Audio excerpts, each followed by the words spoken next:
안녕하세요. 어디서부터 시작해야 하는지 모르겠지만 흥분을 가다듬고 바로 글을 시작해 보겠습니다. 저는 결혼한 지 이제 3년 차인 30대 초반의 여자입니다. 한 살 위에 남편과 연애를 2년 정도 한 후에 결혼을 했고요. 아직 자식은 없는 상태지만 얼마 전까지는 계속 이세를 계획하자며 대화를 나누던 중이었네요. 시댁의 경우는 시부모님이 두 분 다 시골에서 농사를 짓고 사시는데요. 가지고 계신 농지 땅도 크고 시골집 바로 뒤에 있는 산 하나도 통째로 가지고 계실 만큼 부유한 편입니다. 농사 짓는 분들이라 사치 같은 걸 부리실 줄도 모르시기 때문에 버는 돈은 다 살뜰히 모으고 사시고요. 그게 다 저희 부부한테 혹은 저한테 한 번도 용돈이라도 넘어와 본 적은 없지만 저도 애초에 받을 생각을 하나도 하지 않고 시집을 왔어요.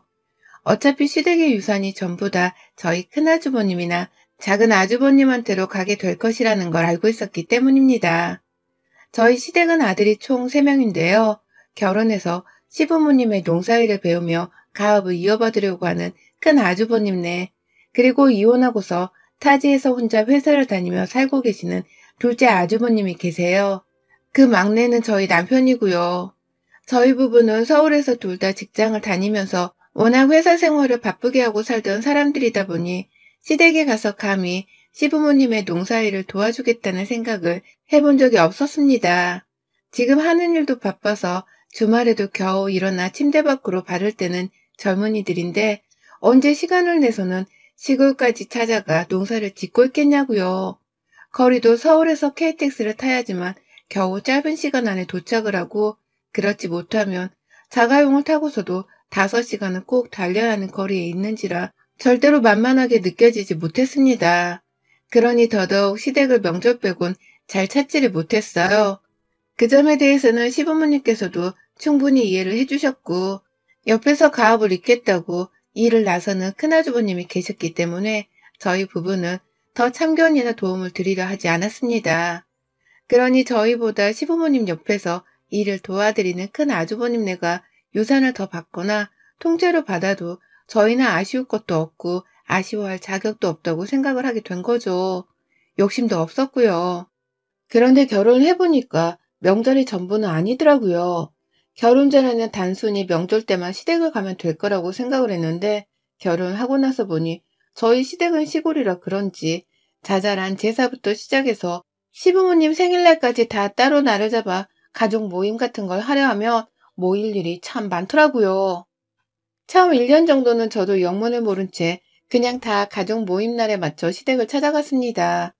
다시 한번 말씀을 드리지만 저희 부부는 둘 다 직장 생활을 그냥 하는 것도 아니고 엄청 쌀벌하게 하는 사람들이었어요. 저는 남편보다 일한 연차가 더 높아서 연봉도 좀 더 높은 편이고, 실제로 일이 바쁜 걸로 따져보면 제가 남편보다도 야근을 밥 먹듯이 배로 하는 사람이었습니다.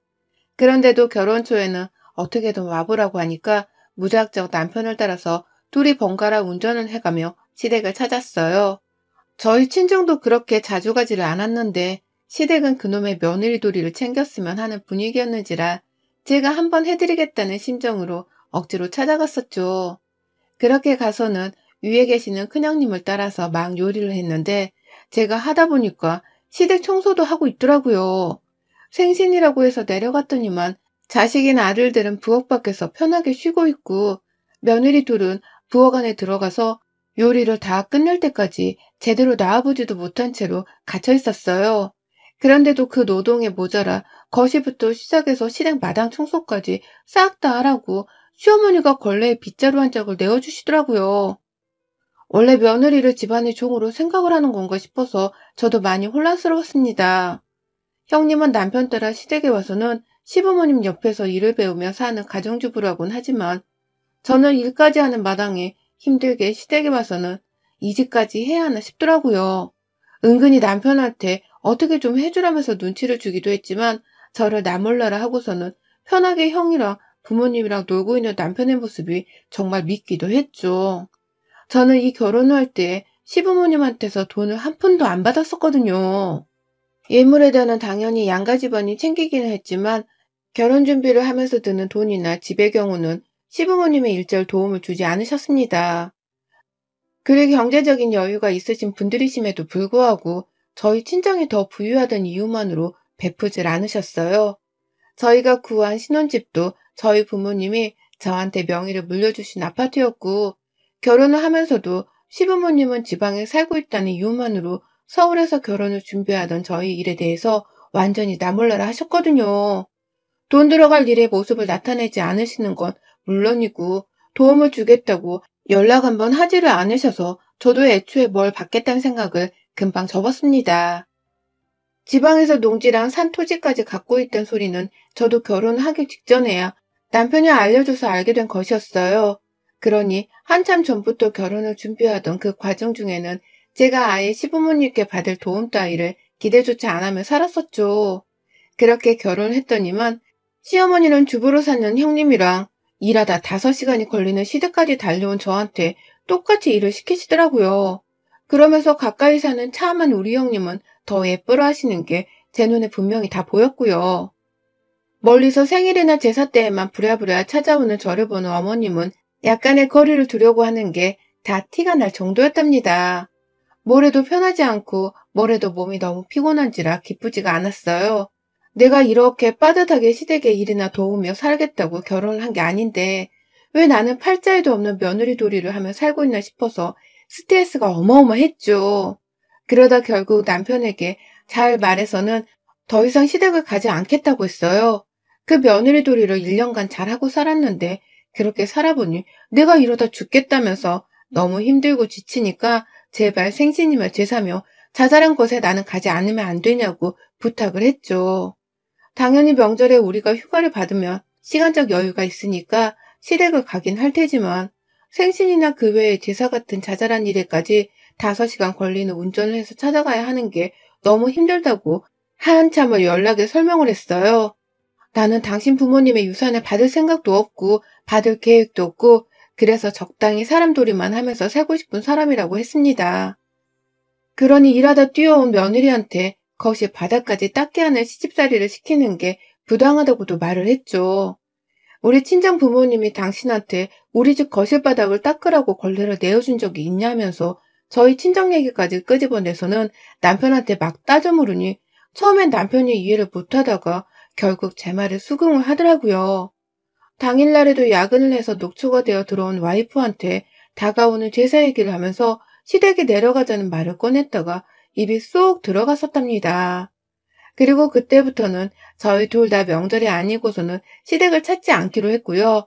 그로부터 얼마 지나지 않아서 코로나가 터져버리는 바람에 꼼짝없이 명절에도 시댁을 가지 않게 되었습니다. 하지만 시댁만 안 가게 된 게 아니라 코로나를 걱정하면서 같은 서울에 살고 있던 저희 친정에도 가지를 않았고요. 모든 남편이랑 양가 집안에는 공평하게 부부 혹은 자식 노릇을 하려고 노력을 했어요. 그래야지만 남편도 제가 시댁에서 부당한 시집살이를 당하더라도 어머니께 하지 말라는 말을 해줄 거라고 생각을 했으니까요. 그리고 실제로 그렇게 살면서 명절에도 양가 집안을 찾지 않으니 제 삶은 너무 평온해졌습니다. 이제는 힘들어도 주말에 푹 쉴 수 있는 시간이 더 늘어났고요. 자잘한 제사를 지내겠다고 굳이 시댁 집안일에 신경을 안 써도 되니 너무 좋더라고요.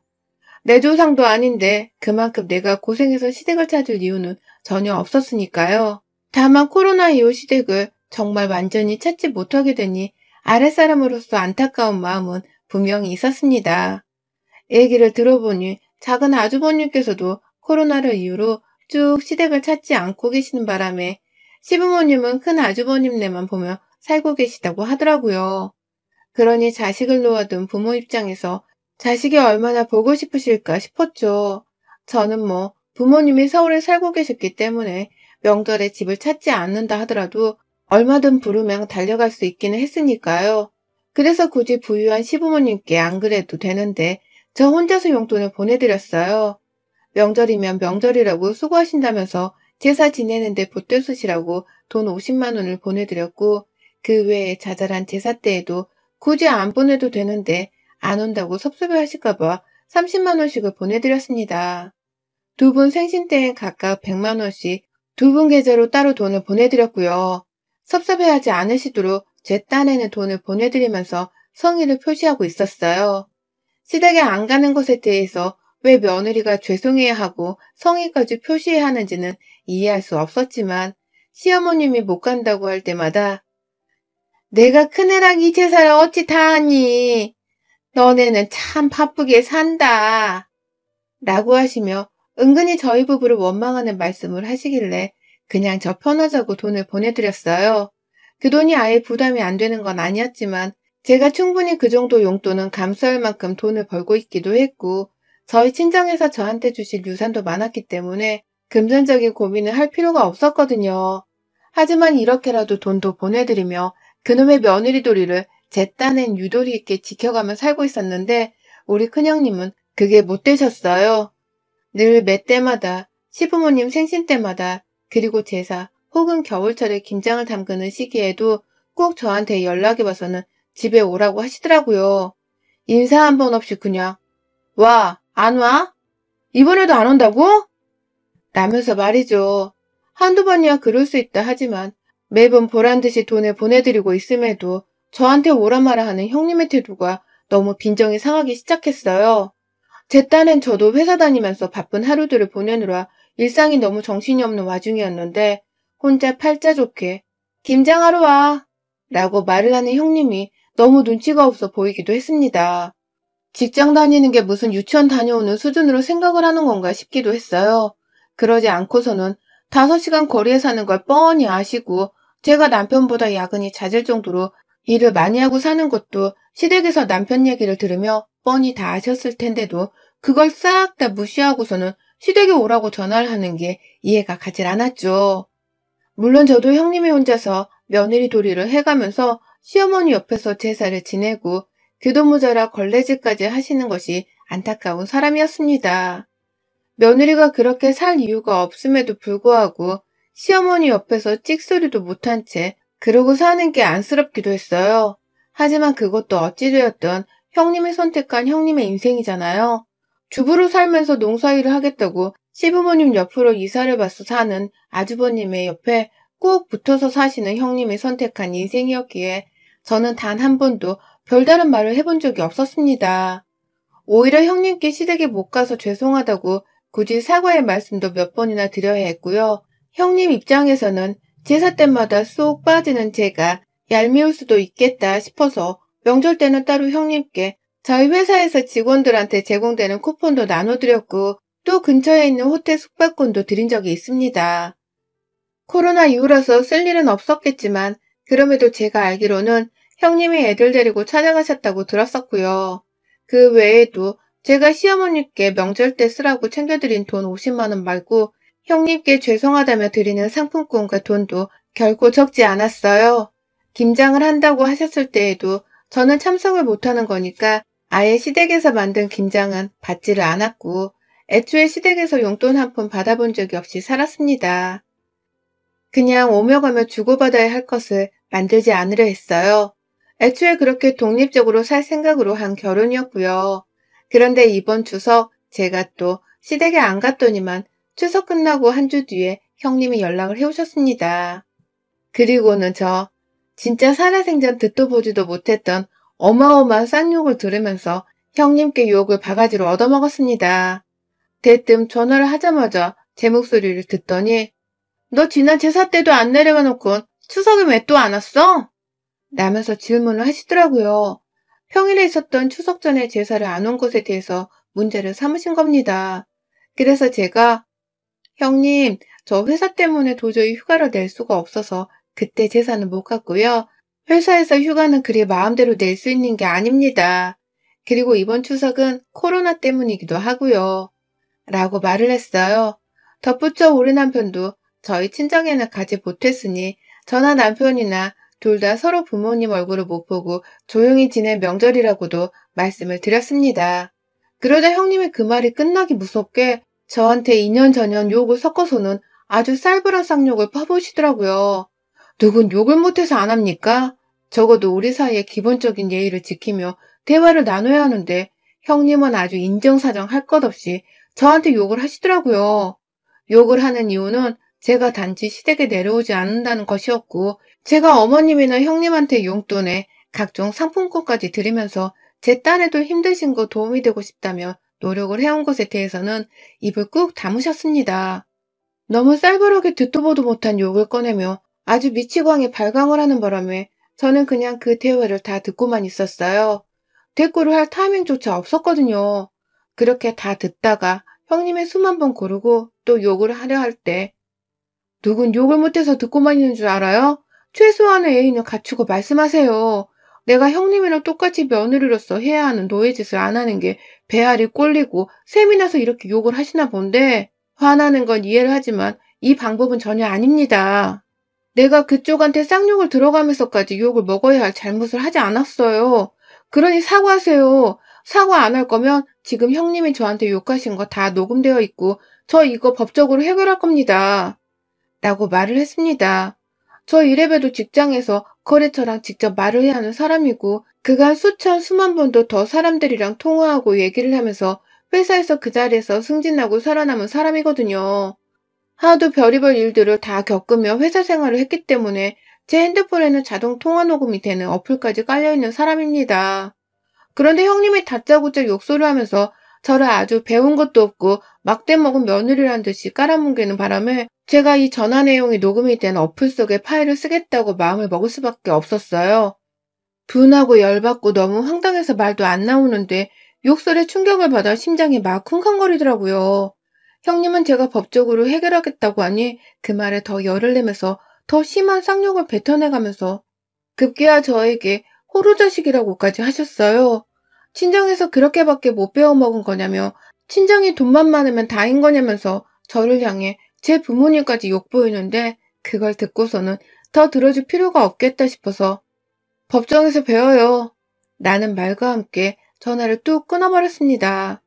남의 부모까지 걸고 넘어지는 이런 치사하고도 무식한 인간들하고는 절대로 말을 더 섞어봤자 좋을 것이 하나 없거든요.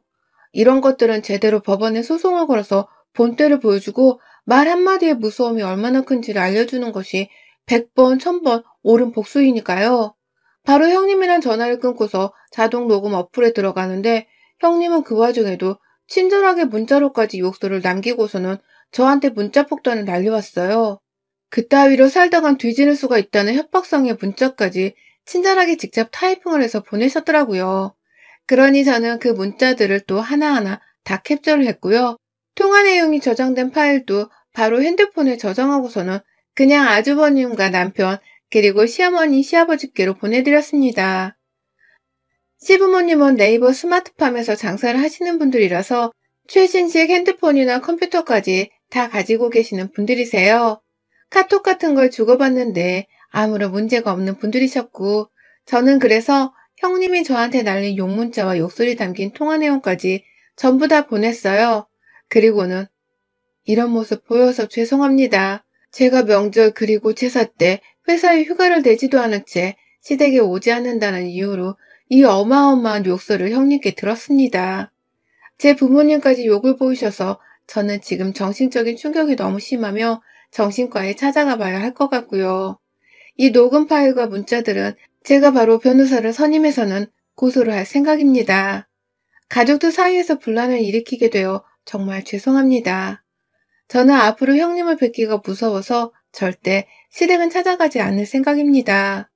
그동안 용돈 드리면서 금전적인 것이라도 성의와 마음 표시를 하고 있었는데 그것도 그만두도록 하겠습니다. 그럴 필요가 이제 더는 없어졌습니다. 라며 정확히 이런 문자를 보냈어요. 세상 현모양처에다가 순하고 순정적인 이미지를 추구해 오셨던 우리 형님. 한순간에 저에게 날린 욕설들을 다 증거로 남기게 만들어주시고서는 자기 스스로 무덤을 파버리게 되었답니다. 제 문자를 보자마자 아주버님뿐만 아니라 시부모님께서도 당장에 난리가 나버렸고요. 시어머니는 전화를 해서 이게 다 어찌 된 거냐면서 영영 시댁에 안 오겠다는 그 말이 무슨 말이냐면서 저한테 자초지종을 더 물으셨어요. 그러니 저는 말 그대로 형님이 저한테 쌍욕을 날리는 바람에 형님을 보기 무서워서 못 간다며 울먹이며 전화를 끊었어요. 아주버님 또한 일을 하시다가 문자를 본 건지 처음에 문자로만 네? 이게 뭐예요? 라면서 황당해만 하더니 이내 전화를 해서는 무슨 고소요. 이런 일에 무슨 변호사까지. 재수씨, 한번 내려와서 우리 얘기를 해요. 라고 하면서 상황을 급히 무마하려고만 하더라고요. 그러니 저 형님 무서워서 절대로 못 내려가요. 다신 형님 못 볼 것 같아서 지금도 무서워 정신과에 치료받으러 가려 합니다. 라고만 하고는 전화를 뚝 끊어버렸죠. 그 후 시댁에서 걸려오는 전화나 문자는 일절 다 무시를 했고요. 그 와중에도 분이 안 풀려 쌍욕을 날리고 계시던 형님은 시댁 식구들한테 제 얘기를 전해들은 건지 갑자기 욕 문자를 더 이상 안 보내더라고요. 그리고는 한참 후에 전화를 수십 통 남기더니만 문자로 너 진짜 녹음했어? 라면서 하나를 보내더라고요. 제가 그래서 마지막으로 문자 드렸어요. 네, 고소한다고 했잖아요. 녹음 파일은 내일 바로 소송 접수하는데 쓰겠습니다. 형님 연락은 이제부터 차단합니다. 저 형님 같은 사람은 너무 무서워서 도무지 이제는 형님 동서하며 얼굴 보기가 힘드네요. 그동안 혼자 시집살이 하느라 고생 많으셨죠? 앞으로도 더 수고하세요. 감사합니다. 라고 말입니다. 동서 한번 잡겠다고 쌍욕을 퍼부며 시댁에 와서 같이 노예짓을 하게 하려 했던 우리 형님. 요즘 세상이 어느 세상인데 여자한테 며느리라는 이유로 시집살이를 시키려 하나요? 시집살이를 당연하게 시키려 하던 시어머니나 그런 시어머니 옆에서 시집살이를 겪으면서 나를 자기처럼 똑같이 살게 하려고 한 형님이나 둘 다 아주 여자망신이란 망신을 다 시키고 이 시대에 뒤처지기로는 최하위권으로 뒤처지는 덜 떨어진 것들이더라고요.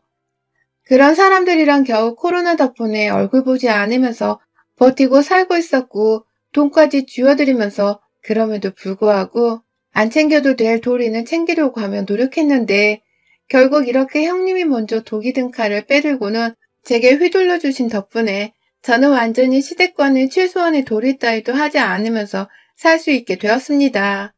각종 제사와 행사 때마다 나가던 용돈도 이제는 아예 끊어버릴 수 있게 되었고 땅을 팔지 않은 이상 당장에 가진 현금에는 한계가 있을 우리 시어머니는 결국 용돈까지 끊긴 채 그 피해를 떠안게 되셨네요.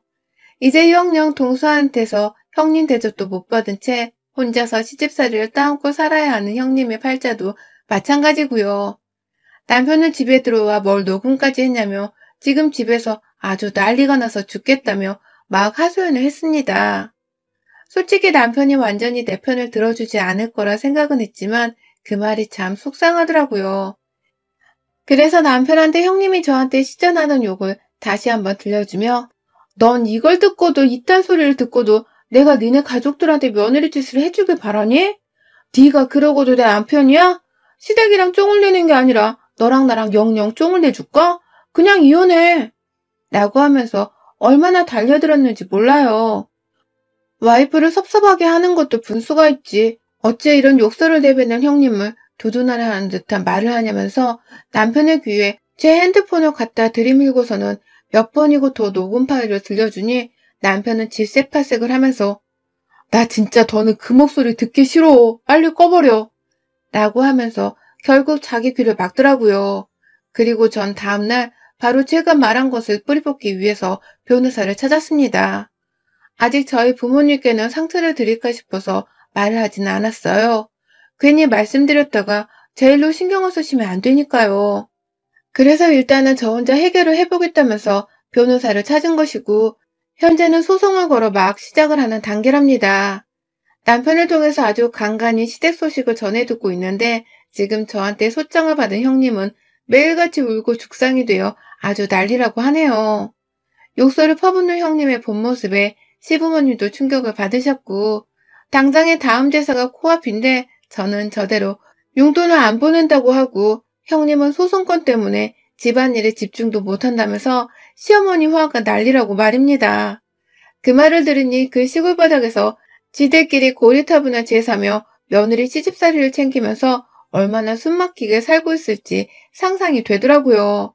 그래서 전 더는 시댁 얘기를 하지 말라 하면서 그냥 남편의 말을 잘라먹었어요.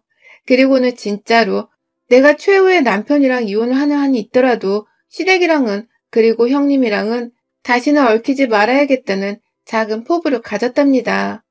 가봤자 도리만 요구하고서 정작 저는 사람 취급을 못 받을 게 뻔한데 그런 사람들이랑은 그냥 안 어울리고 칼같이 법정 다툼을 해서라도 연을 끊는 게 최선일 테니까요. 짧은 시집살이였지만 그간 참 고생했다며 제 자신을 칭찬해주고 싶습니다. 이제라도 시댁은 없는 존재들이라고 생각을 하고선 제 일이나 열심히 하며 제 부모님이나 더 잘 챙겨볼래요. 며느리 도리는 우리 큰형님이 알아서 하시겠죠. 저한테 그리 욕을 날리셨는데 설마 시댁 제사를 다 혼자서 지낼 깡 하나 없겠어요? 형님, 이런 소중한 기회를 주셔서 너무 감사하단 말씀을 이 자리를 빌어서 해요. 전 덕분에 시댁과는 영영 해방입니다.